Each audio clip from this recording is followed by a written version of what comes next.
Bapak, saudara-saudara yang terkasih dalam Yesus Kristus. Sekali peristiwa Yesus pergi ke Kapernaum, sebuah kota di Galilea. Di situ ia mengajar pada hari-hari Sabat. Ya. Orang-orang takjub mendengar pengajarannya sebab perkataannya penuh kuasa. Jadi orang banyak itu takjub mendengarkan apa yang diajarkan oleh Yesus ini. Di rumah ibadat itu ada seorang yang kerasukan setan. Jadi, jangan berpikir waktu Yesus mengajar saja ada yang kerasukan setan. Ya. Jadi banyak di antara kita, semakin kita rajin berdoa, semakin setan menggoda kita. Semakin kita tidak berdoa, tak perlu setan menggoda kita. Lalu ada orang bodoh katakan, bodoh rohaninya. Oh, tak perlu berdoa, pasti kita tak diganggu setan. Ya jelas, kalau tidak berdoa ya tidak diganggu setan. Ngapain setan itu mengganggu orang yang berdoa? Jadi tidak perlu berdoa. Itu adalah premis dan kesimpulan yang fatal. Itu adalah kebodohan bagi kita. Justru kita dengan berdoa, kita semakin dekat kepada Yesus. Ya, mungkin ada yang berpendapat seperti itu. Tidak perlulah ikut kegiatan ini, kegiatan itu di gereja. Ya kan? Toh kita sama saja kok. Ya, pesimis kita. Ya, tidak akan merubah apapun.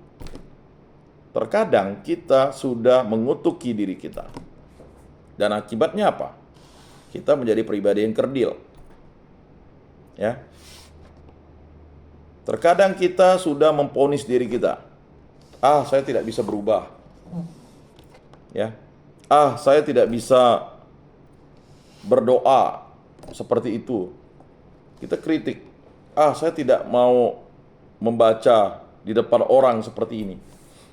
Terkadang kita ingin membenarkan diri kita di depan sesama. Kalau saya tidak ke gereja itu hambar. Jadi berilah kesaksian itu. Kesaksiannya memang mempengaruhi, tetapi apakah itu berdampak bagi pertumbuhan iman orang? Ya belum tentu. Tetapi kita sudah memberikan kesaksian. Tetapi ada kesaksian yang cukup aneh. Ngapainlah ke gereja? Ya kan? Tidak ada penyelesaian masalah. Nah, itu adalah kesaksian yang bodoh yang akhirnya menyesatkan kita. Barang siapa menyesatkan anak kecil ini, hendaknya dileret digantung batu kilangan dan dicampakkan ke dasar laut. Bapak-bapak, saudara-saudara yang terkasih dalam Yesus Kristus. Ya. Di rumah ibadat itu ada seorang yang kerasukan setan, ia berteriak dengan suara keras. Jadi mengapa dia harus berteriak dengan suara keras? Ya, karena dia merasa bahwa tubuh manusia itu sudah dimilikinya. Tetapi dia sudah menjadi setan. Yang bisa dibebaskan itu adalah manusia. Ketika bapak-bapak tidak bertobat, lalu mati dalam keadaan tidak bertobat atau menghujat Allah, bapak-bapak akan menjadi roh jahat.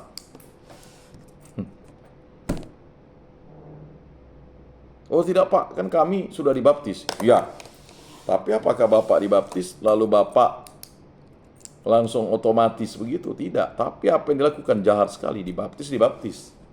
Tanda salib, tapi bunuh orang, memperkosa orang. Ya kan? Kan dosa berat. Bahkan menghujat Roh Kudus.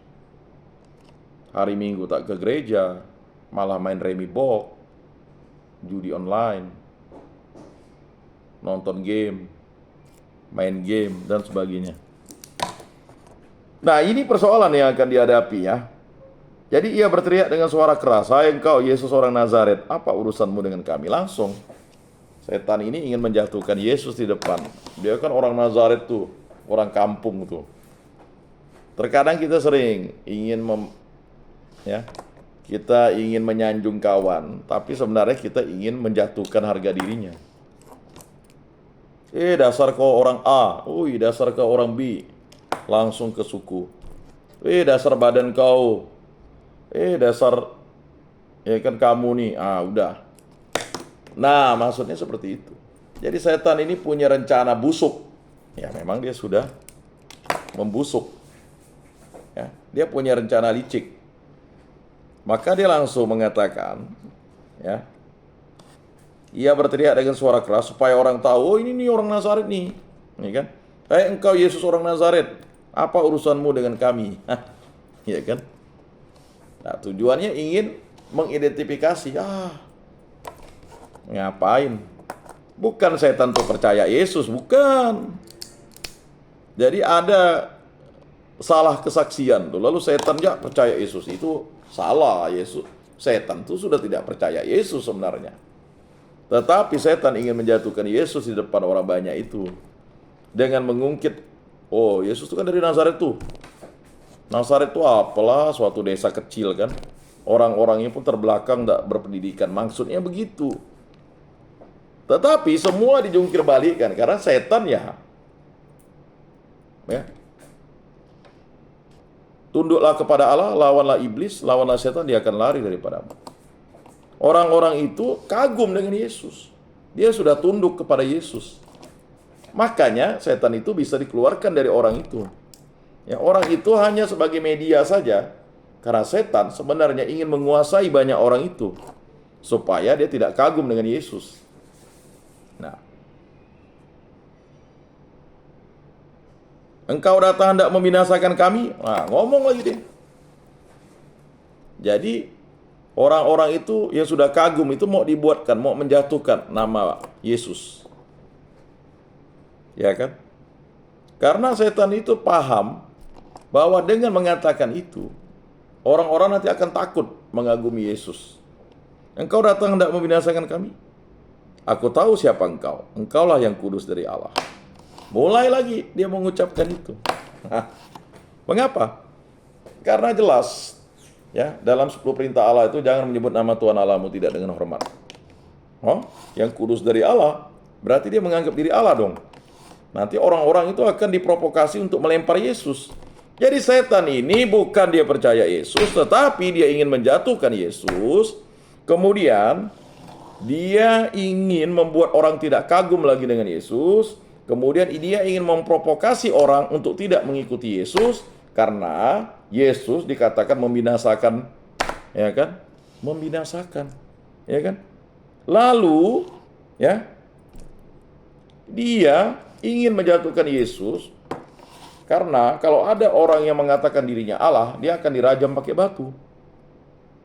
Tetapi Yesus mengarik dia. Katanya, diam. Nah, diam. Itu maksudnya Bapak-bapak, saudara-saudara yang terkasih. Karena setan ini ingin melakukan itu, maka dia bilang diam. Keluarlah daripadanya. Selesai. Karena orang yang dirasuki itu tidak berdosa, dia sebagai media saja. Maka setan menghempaskan orang itu ke tengah-tengah orang-orang banyak. Dihempaskan. Ya. Maka kalau orang sudah kerasukan setan itu, dia akan ditinggalkan setan dan badannya akan lemah. Mengapa? Karena roh setan itu sudah menguasai badannya. Jadi dihempaskannya orang itu. Bayangkan dihempaskan. Ya. Lalu keluar daripadanya dan sama sekali tidak menyakitinya, tidak bisa menyakitinya. Jadi setan itu tidak bisa menyakiti manusia, tetapi dia bisa mempengaruhi manusia untuk menyakiti orang lain.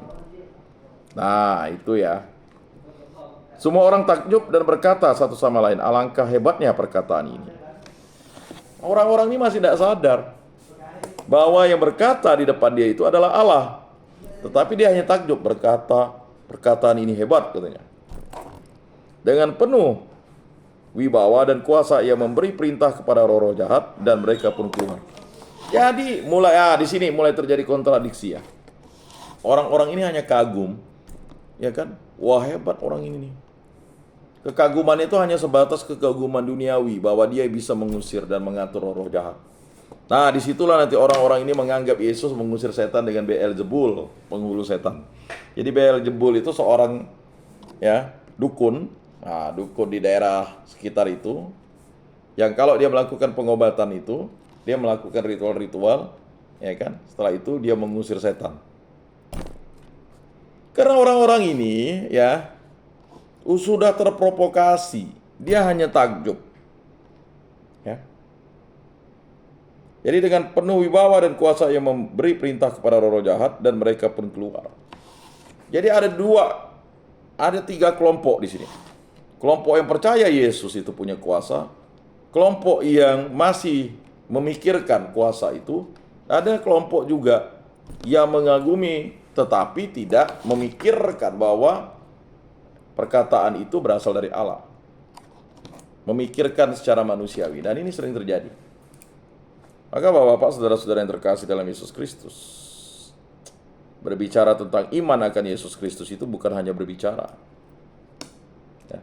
Kata diam yang disampaikan Yesus itu ingin menggambarkan bahwa situasi, ya kan, dengan menghardik suatu kejahatan, kita ingin mengangkat kemuliaan yang telah diberikan Allah kepada kita. Dan itu harus kita lakukan. Jadi ketika kita misalnya dipengaruhi, jangan pergi ke gereja, kamu kan sakit. Maka kita harus mengatakan diam kepada setan itu, kita pergi. Maka tersiarlah berita tentang Yesus kemana-mana di daerah itu. Dan akhirnya tersiarlah Yesus. Tapi tersiarnya dengan banyak versi. Yesus itu dukun lah, Yesus itu orang hebat, Yesus itu nabi. Karena dia tidak bisa melihat bahwa yang setan itu tidak akan bisa melawan Allah. Nah, itu. Ini persoalan yang dihadapi oleh kita. Terkadang kita dimanipulasi pikiran kita oleh dunia. Jadi kan ada godaan setan dan godaan iblis. Ada godaan dunia ini. Maka Yesus itu dicobai dengan 3 cobaan. Cobaan yang pertama merubah batu menjadi roti. Ya kan? Mengapa? Itu adalah godaan hawa nafsu. Kemudian yang berikutnya adalah menjatuhkan diri dari bumbungan bait Allah.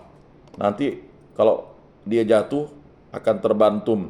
Terbantum itu akan malaikat-malaikat akan menyelamatkan dia. Itu tidak mungkin. Karena Allah menciptakan langit dan bumi ini sesuai dengan hukum alam. Gravitasi. Bukan seperti Superman. Ya kan? Berikutnya adalah, itulah tadi. Karena ingin hebat, hebat Yesus ini jatuh dari bumbungan bait Allah tidak mati. Lalu dipuja-puji seperti itu. Padahal itu maksud setan. Berikutnya adalah menyembah. Jika kau menyembah aku Yesus, katanya, semua ini akan kuberikan kepadamu. Jadi setan itu ya menganggap yang dilihat Yesus itu akan diberikannya. Luar biasa sekali setan ini, ya. Kenyala kau iblis, engkau tidak tahu, ya kan? Apa yang dikehendaki Allah. Nah itu. Jadi setan ini, ya, adalah sesuatu oknum yang ada mempengaruhi kita. Jadi hati-hati dengan kuasa setan, ya. Jadi jangan menganggap setan itu tidak ada. Jangan menganggap setan itu tidak ada. Setan itu ada. Tetapi jangan juga kita percaya dengan setan. Karena memang setan itu tidak bisa dipercaya karena dia penyesat. Dan siapa bilang setan itu tidak terang? Terangnya kebakaran. Dan terangnya itu ya membakar. Bukan membakar rohani kita, tetapi membakar tubuh dan jiwa kita untuk terbakar menjadi dendam. Nggak apa-apa, kamu kan udah dilukai, kau bunuh saja orang itu pakai santet, katanya. Itu setan. Nggak apa-apa, ya kan. Kita butuh duit, ya kan. Makanya pelihara tuyul. Nah, nggak apa-apa, ya kan. Kita kan tidak melakukan ritual apapun. Yang penting kau kasih, ya kan. Ya, tumbal ini supaya kau kaya, rezeki lancar, itu. Dia merayu-rayu kita. Dia bisa memberikan pertolongan kepada kita, tapi pertolongannya ada embel-embelnya apa? Ya kan? Diri kita dikuasainya. Tapi Kristus memberikan dirinya, ya kan? Tanpa ada embel-embel, mengorbankan dirinya bagi dosa kita. Supaya menghancurkan kuasa setan, kuasa dunia, kuasa hawa nafsu kita. Nah itu, tidak apa-apa kau misalnya berzina, ya kan, nanti minta ampun ya kepada Tuhan. Nah itulah kuasa setan tuh, merayu-rayu kita. Begitu juga dengan kuasa dunia ini. Ya kalau kau ingin ikut bisnis ini, ya dari pagi, dari hari Minggu sampai malam nanti ikutlah seminar. Jadi seminar, ya kan, lalu tak ke gereja. Tenang, Bah. Gereja kan minggu depan bisa, tapi ini kesempatan hanya datang sekali. Ya, itulah rayuan maut dunia. Ya kan? Nah, berikut juga rayuan maut hawa nafsu. Ya enggak apa-apa, ya kan? Selingkuh sekali tak marah bah istrimu. Ya kan? Enggak apa-apa. Itu jadi 3 hal itu kalau udah bergabung itu berat. Berat. Mesti ada yang datang untuk mengingatkannya, seperti Nabi Nathan mengingatkan Daud. Ya kan? Nah itu. Seperti Elia mengingatkan Raja Ahab. Ya kan? Masa Nabot kau bunuh? Kan begitu. Seperti Yohanes Pembaptis mengingatkan Herodes. Tetapi itulah tadi. Orang baik dan benar ya akan menjadi pribadi yang terus harus mewartakan Kristus. Demikianlah bimbingan dan penyuluhan kita pada hari ini. Semoga bermakna dan bermanfaat dalam hidup kita. Terima kasih. Ya, jika ada pertanyaan silakan.